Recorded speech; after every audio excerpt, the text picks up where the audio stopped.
we've been your job search besties and helped you in some way, there's a cool way you can support the show. Shout us a virtual coffee. We get a huge kick out of reading all of your success stories. Head to buymeacoffee.com/interviewboss and shout us a cuppa. If you keep us caffeinated, we can keep the content coming.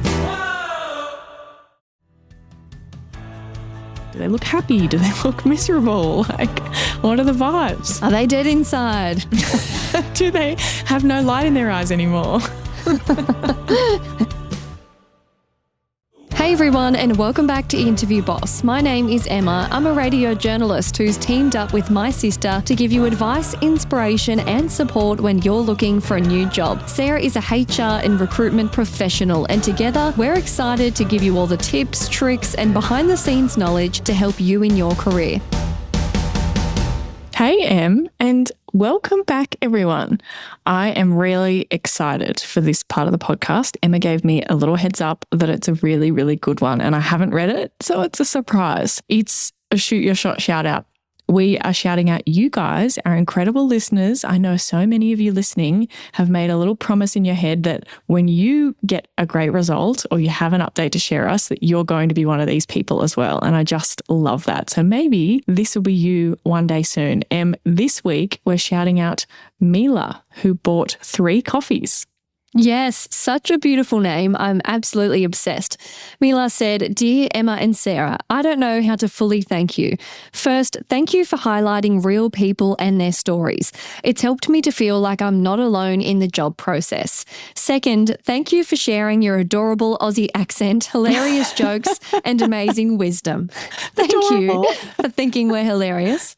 After moving across the state almost a year ago, feeling frustrated in the job search and recently deciding to leave my job due to unfair circumstances, I found out last week that I landed a role at a bank that I was really hoping to get after 2 interviews and with no banking experience.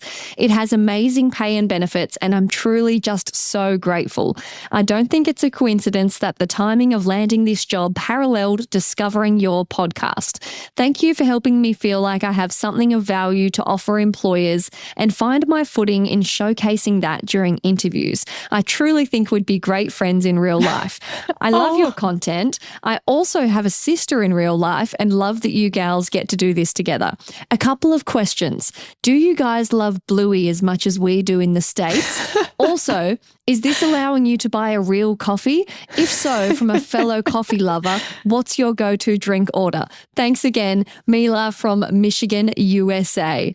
So much to unpack. This. So Firstly, good. yes. Australians love Bluey. Every child in the country and adult is obsessed with Bluey. Yep. I have a 3-year-old niece.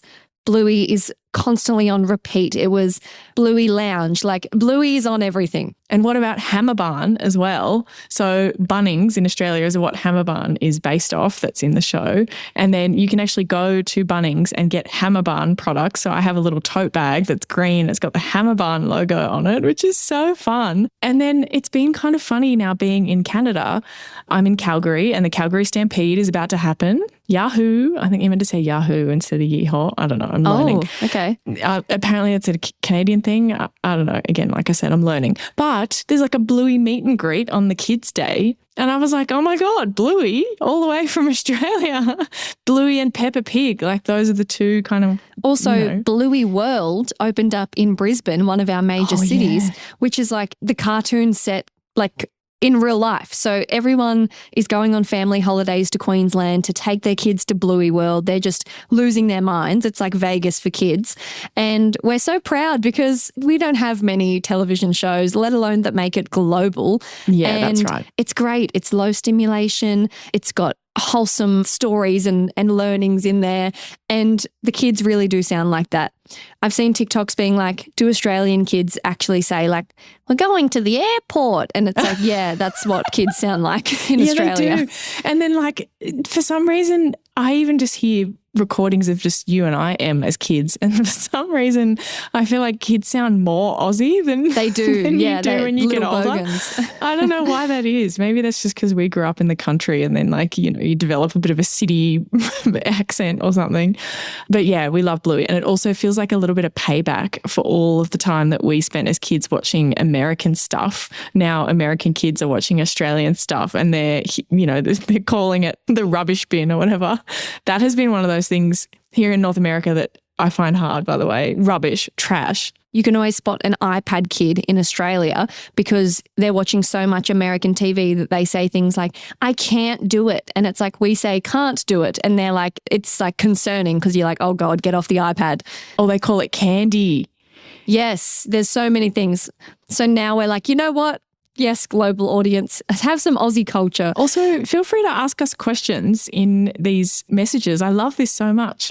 And does this allow us to buy a real coffee? Well, do you want to answer that one, Em? Okay, once upon a time, it did. I would get Sarah to send me my half and it paid for all sorts of things, real coffees. It got my car serviced one time. So that was great. But these days, we let this coffee money sit in the bank account because it now covers our expenses. So it costs quite a lot to run the podcast. We have all sorts of subscriptions, host platforms, tools that we need to just do this week in, week out. And poor Sarah was just footing the bill for that one for a long time. And then, yeah, these coffees help us to just keep doing that without us going backwards. So it keeps us afloat. But it also does buy us coffees because when we are together doing work things, we absolutely have an actual coffee. Like there's been so many times that that's actually been the case where we've been at an event or we've been going to like a podcast recording, like that we're being a guest on, or when we've done a school talk or something like that. They are actually often real coffees. So sometimes and sometimes not, I guess. And I'm actually drinking a real coffee right now. I walked to my local cafe this morning and I bought it, and I can confirm it was a small almond cap with 1 sugar, cappuccino. I'm always on almond milk.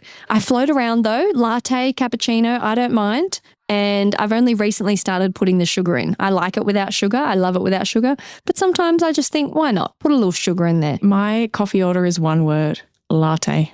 That's it. That's it. But I want to know, Milah, well, what's your go-to drink order? Because since you're from the USA, I'm worried that there's a big misalignment here because I just got back from the USA, a massive 6-week trip. It was amazing. I had the time of my life. Epic country, so good. But I hate to tell you this, mate, do they know? I'm not sure if they know. Your coffee is so bad.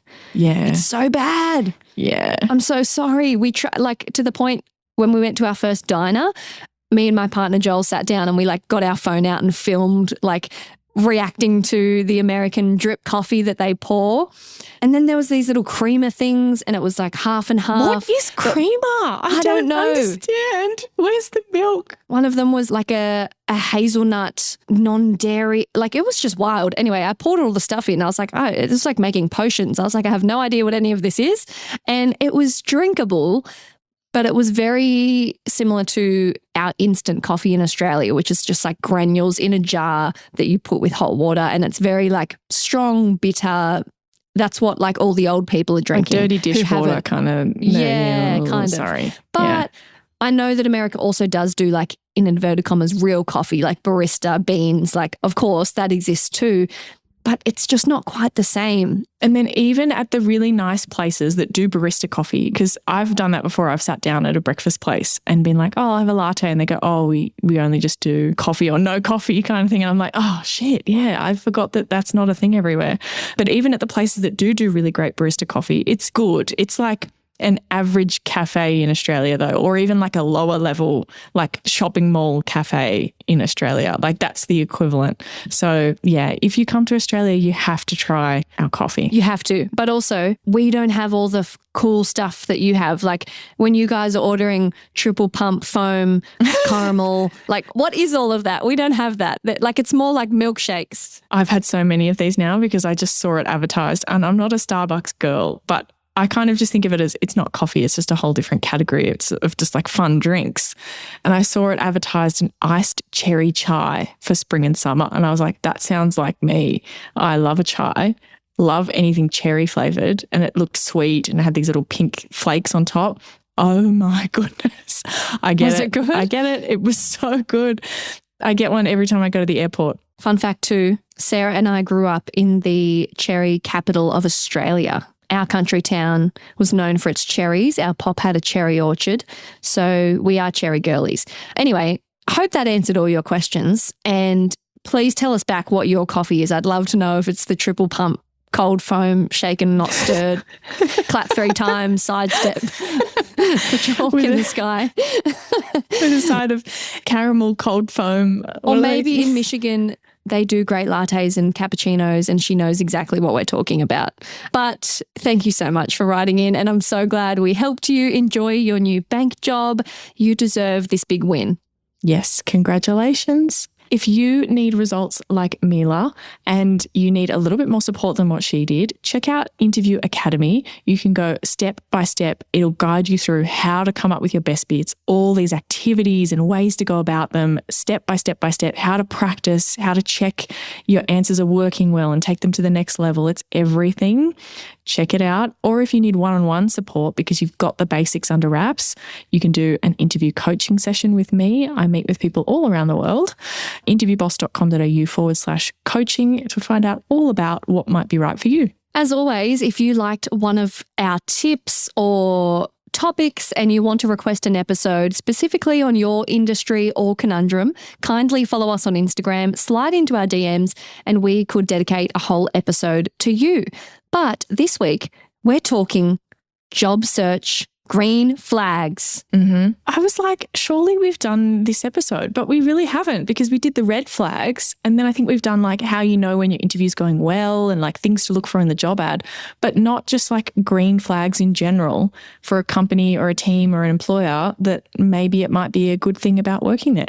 So good. Okay, so usual disclaimer. Don't take these things too seriously.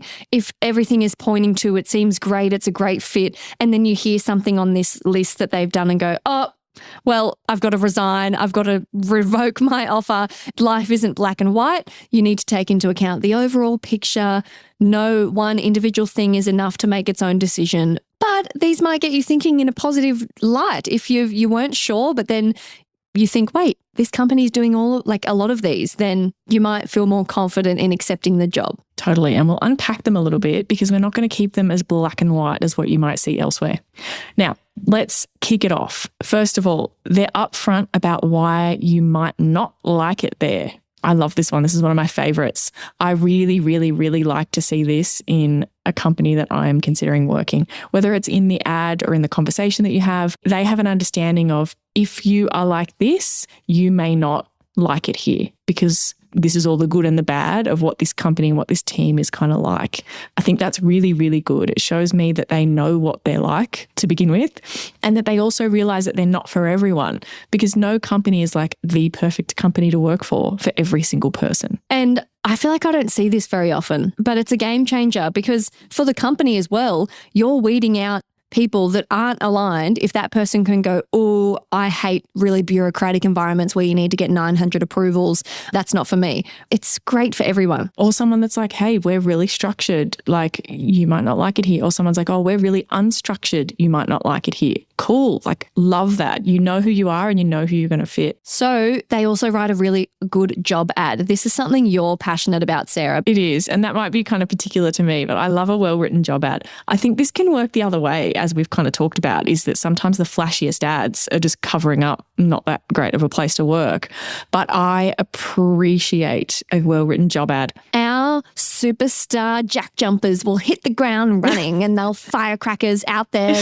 It doesn't always mean that. It doesn't always mean that it's that different. I just mean that it accurately describes the job. Like it's detailed in a way that actually talks about you're going to be working with these people. You're going to have to do this. We're halfway on this thing. You're going to finish it. Like it's just a good ad. And maybe that's particular to me because the ads may be written by the HR team that I would kind of be working in. I think that's a massive green flag. Also, if the people that you're meeting speak highly of their colleagues, green flag. Totally. In the best teams that I've worked in and we've been interviewing, I'm sure candidates can see a lot of that we're just like, oh, love working with this guy. Or like we're saying, oh, you're going to meet so-and-so next. Like, oh, they're really good. This person looks after that. And the promotions department, like they kill it. They are so organized. You're going to love working with them. Yep, totally. Green flag. And it doesn't have to be every single colleague, but if you catch moments of they're speaking really highly about some of their colleagues, I think that's really, really nice. Hey, Interview Boss listeners, if the podcast just isn't doing it for you and you need way more help to prep for your next interview, we have the perfect thing for you. Interview Academy. Em, tell us all about it. This is huge. This is the love child of Sarah after doing hundreds of one-on-one coaching sessions, finding out what people struggle with the most, common mistakes. Sarah has created the ultimate course that you can do in your own time, self-paced, heaps of modules, videos, interactive quizzes, a workbook that will become your Bible by the end that you can take with you into your interview, because if you're a long-time listener, you know that we endorse taking notes into your interview. It's a game changer. Check out more about it at interviewboss.com.au/interview academy. Also, they're prepared for your interview. They're expecting you. They're ready. Some of these are just the reverse of the red flags episode. So that was one of the ones that we talked about. If they're like, they didn't know you were coming, they're really late, they haven't read your CV. This is kind of the reverse of that. Like they're actually prepared and they are expecting you. Not to say that they're going to be exactly on time or it's like something's not going to happen, but you get a sense that somebody knew you were coming. I think that's a good thing. They help you feel comfortable in the interview. I love this. Like when they walk you in, they're making a little joke and they're regularly taking time to break the ice. Like you just breathe a sigh of relief. You know that, it's okay. They're trying to make me feel good here. Yeah. Because like nobody really wants to do that chit chat stuff. That's for you. Like that's, to make sure that you feel welcome. I think this one is really nuanced. They tell you what to expect and then they deliver on it. So it's when you're going to hear back, how many rounds there are. This isn't always perfect. And I don't think it has to be perfect in order for it to still be a green flag for me. I occasionally go back and forth with people in DMs and they're telling me about here's all the rounds I've had and I heard from them here and then they said this and did this and I got a call here and whatever. And they're asking me about what that means. And a lot of the time, it's like, oh, they said they'd get back to me Friday and then I didn't hear until Tuesday and then they said blah, blah, blah. And so there's times where they haven't necessarily met their exact expectations. But to me, that comes across as consistent communication. Like they've maybe missed the mark by a couple of days, but they're saying this is the next step and then they're coming back to you again on that. Like that's a good thing to me. Yes. Also, chef's kiss when there's vibes between the people that you might meet who have a reporting relationship. So like, what are they like with their boss? Do they seem like they have a good relationship? If they seem really happy, they're bouncing off each other, green flag, you know that they're likely to genuinely appreciate where they work instead of a hostile vibe. And that might be like your colleague and your potential boss, or it might be your potential boss and their boss, you know, like if there's like a senior, that might be even interesting to observe. Like, are they comfortable or are they kind of like, oh, they're not as friendly as they were in the last interview. They might have a weird tension between them or something. I think that's a cool thing to pick up on. Green flag when you have a good idea of what to expect in the role. That doesn't mean the cliche, like, what does success look like or like exact KPIs, but you feel like you could come into your first day and be like, yep, today went how I kind of assumed. I had a good picture of the job leading into this. I've gotten this question a lot in interviews where people say, what does success look like? What are your KPIs? You know, how will I know I'm doing a good job? How am I measured? Those kinds of questions, which are good questions. And I think sometimes they come from people who've been measured by stuff that they weren't kind of told about and unrealistic expectations and things in previous jobs. But it's not always only a green flag if they have like direct KPIs and like a key matrix and whatever. That can actually be kind of awful sometimes when they have like, here's exactly what you need to do or you're not getting promoted. You just have to have a good idea of what to expect. Sometimes for certain roles, hey, you're coming in, we don't even really know what we need you to do yet, but we're being really clear about that. Your first thing you need to do is to have a look around and tell us what we need to do. And you're going to work with this person and that's going to be, you need to clean up some messes. We don't know exactly what that looks like yet. You need to get in there and have a look. Like that's still clear expectations though. And if things do change or there are delays, green flag if they let you know, even if it's not right away, but maybe it's been 2 days longer than they said you would hear back. Then they get in touch and go, hey, the boss has been away. We've had a really crazy few weeks. We haven't forgotten about you. Please just be patient a couple more days. Green flag. They're not ghosting, letting you suffer, tormenting, what's going on. That's green flag. Totally. Like the thing is that it doesn't necessarily mean anything about them if the recruiter has too much on and doesn't get back to you initially when they said they would, but it does mean something about them, I think, when they don't just let that go on. Like they show, hey, I'm so sorry. Here's what's going on now. Does that make sense? Like they're kind of saying, hey, I wish I would have been able to keep on top of you. I wasn't for whatever reason. And here's my plan going forward, or here's the next steps. The other thing with things changing is sometimes there's an extra interview round. Sometimes it just happens. I don't think that's a red flag, because sometimes you're like, yeah, well, we wanted you to meet this person, but then they're away. So we have to do that as second round, and it happens. So I think it's just regular communication, green flag to me. So good. Also a green flag when everyone that you meet seems to have a good understanding of what the job is. So obviously your manager, but maybe like even someone else on the panel who's not directly linked, but it just shows a cohesive workspace. This is kind of, again, the opposite of when everybody you meet with seems to have a different idea of what the job's going to be doing, and you're getting mixed messages from the ad versus the recruiter versus the manager versus the other person. This is kind of the opposite of that. Like you're getting the same stuff over and over about here's what the job is, which is great. Also green flag, if everyone's been there a while and it's not a super junior green team, obviously there's nuance to that, but that's a green flag. People obviously like their jobs. They're happy to stay for a medium to long time.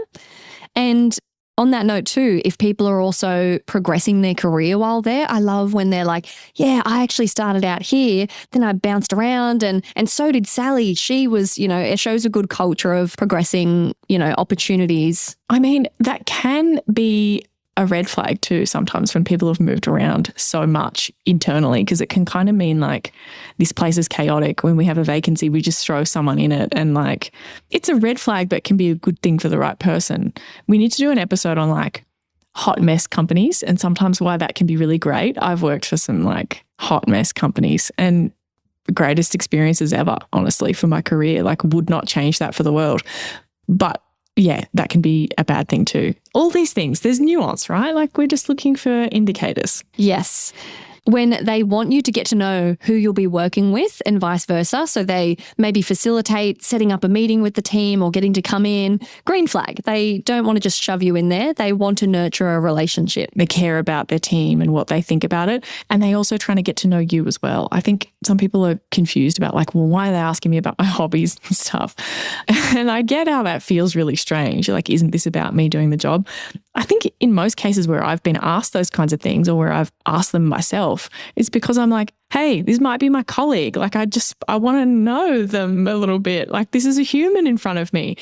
And I think that can be a good thing. It can mean that they see you as a whole person as opposed to someone who is just here to deliver a service. And when you can sense that the interviewers want you to do well, they're like smiling, nodding, like they're just like encouraging. It's just sweet. Or giving you a little hint or something, or like guiding you or clarifying a question or giving you some prompts of like, oh, you might want to talk about this, or like there's a whole vibe of we're not here to trap you, we're not here to trick you, like they're on your side kind of thing. I had an interview once where I was sitting at reception waiting and the receptionist started chatting to me, which was so nice. She was like, are you nervous? Oh, where have you come from? Oh, if you get the job, you'll love working here. Like, it's so nice. And I'm like, oh, how long have you been here? And we were just having a nice chat. And it was good. It took my mind off the nerves. And then she pointed to this big banner that they had in the foyer that was their values. So it was like integrity, all that stuff. And I had already kind of prepared to potentially touch on that in the interview. But she just looked at it and went, you might want to just have a look at that banner over there. She's like, they'll probably ask you about the value. So just have a think. And I was like, oh my God, green flag that the receptionist who has nothing to do with it is just like so nice, wants to see people thrive. It was very wholesome. I've heard that from candidates as well, that they were chatting to the receptionist and like they were getting along really well. I've heard that from receptionists that were like, oh, I like that one. Like they were really nice. It's so good. Those interactions are really good. Yeah. They don't speak about their industry competitors. So they're not bad-mouthing. They're not like, unlike insert company, we really believe in doing this. It's very similar to you going in and ragging on your old company and how horrible it was. Same thing, but for them with competitors. It's not even like talking down about their competitors. Obviously, that's a red flag as well. But in my experience, some companies are the underdog of their industry, which can be good for some reasons. But I have had excellent experiences when I've worked for companies that are on their own agenda and they're not worried about what everyone else is doing and what their competitors are doing. And because I've sometimes found that you then can feel like the whole company is just keeping up with whatever so-and-so is doing and we're behind and we've got to do this and they're doing that and we're always comparing. Everybody's always talking about the competitor. You got to worry about what's in your own backyard. Whereas the companies that I've worked for that are actually doing new stuff, you don't have any conversations about the competitors. Nobody's interested in what they're doing. You couldn't be bothered with looking at what they're up to because you're on your own stuff. So that's just a little one for me, but I think insert the things that you want here. I think also they can proactively articulate what kind of company they are or what kind of team they are and the way that they like to do things. This is a little bit like the top one of like why you might not like it here. I think if they're not able to proactively say, we do things like this, we're very much like this, then they probably just don't know. They don't really have much of an identity, and that can just be harder to work out whether it's going to be right for you or not. Green flag, if you don't feel like you got the glossy version of the job, you got the actual what it's actually going to be like version. We love that. I think just the like everything was a positive, everything sounds amazing. I don't know. I'm just a bit suspicious about everything's great here. Too good to be true. Yeah, because I don't think any job can actually uphold that on the other side. And so if you're getting like everything I hear from this company is perfect, I don't know. There's probably stuff on the other side. So even if it's not a red flag, it's maybe just like not a green flag because there's definitely something there. You just don't know about it yet. Yes. Also, office vibes. Okay, both physically, is it a nice building? But metaphorically, are the kitchen facilities good? But also office vibes. Do the team go out for lunch? Is it fun? Do we do cool stuff together? This one's hard to see if you're doing like an online interview or stuff. You kind of miss that element if you're not there in person. But if you are in person, have a little look. Like if people are coming and going, are they chit-chatting to each other? Do they look happy? Do they look miserable? Like, what are the vibes? Are they dead inside? Do they have no light in their eyes anymore? And also, green flag, big fat green flag, if they ask you questions about things that are important to your work values, like are they digging into your patient outcomes approach or journalistic integrity or the way that you think about long-term brand growth? Like they're interested in your philosophies and trying to draw things out of you. It's like they're testing you on these things because they're so important to them that they want to make sure that you share this stuff. Like they're grilling you on XYZ and like, how have you worked with these students? How have you done this? How have you done that? And you're like, great, these are good questions because I care about those things too. And clearly they do as well if they're grilling me on it.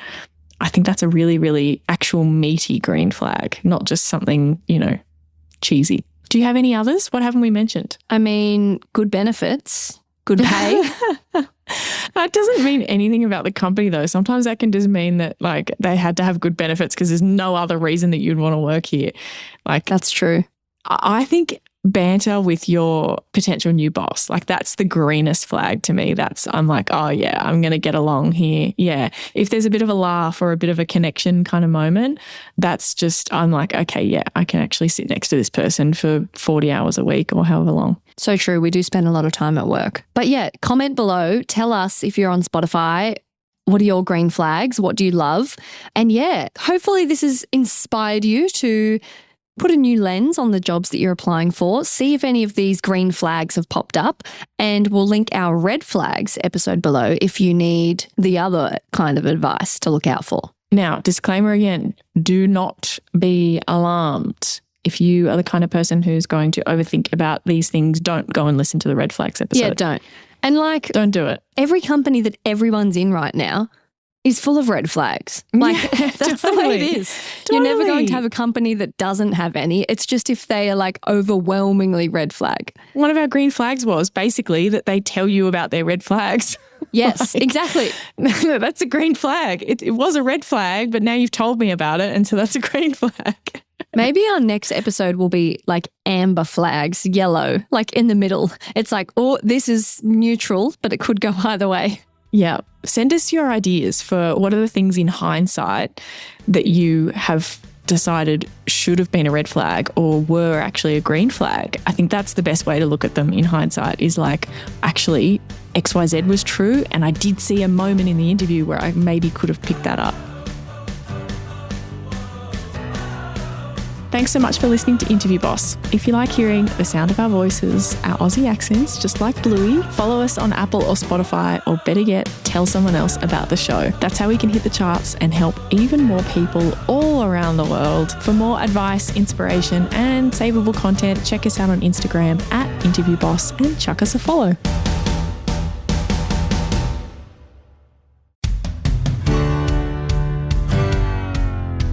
Can you believe we started Interview Boss in 2021? Not really. It's insane. That's a lot of episodes and a lot of hours of talking. Oh my gosh, it is. And if you're scrolling through all of our episodes, you might scroll straight past something that you really, really needed. Yes, we're always getting messages from people asking us to do an episode on something, and I'm like, we already have. So we've put together playlists to help you find the episodes that are exactly what you need, suited to your situation. They're all categorized. If you're applying for jobs, we have episodes about resumes, cover letters, job ads. If you've been offered your dream job, we have episodes on resigning, exit interviews, and how to impress at your new company. And we even have a very special playlist that's very popular for if you have an interview coming up immediately and you need just our most recommended hard-hitting episodes between now and then. For all our last-minute listeners.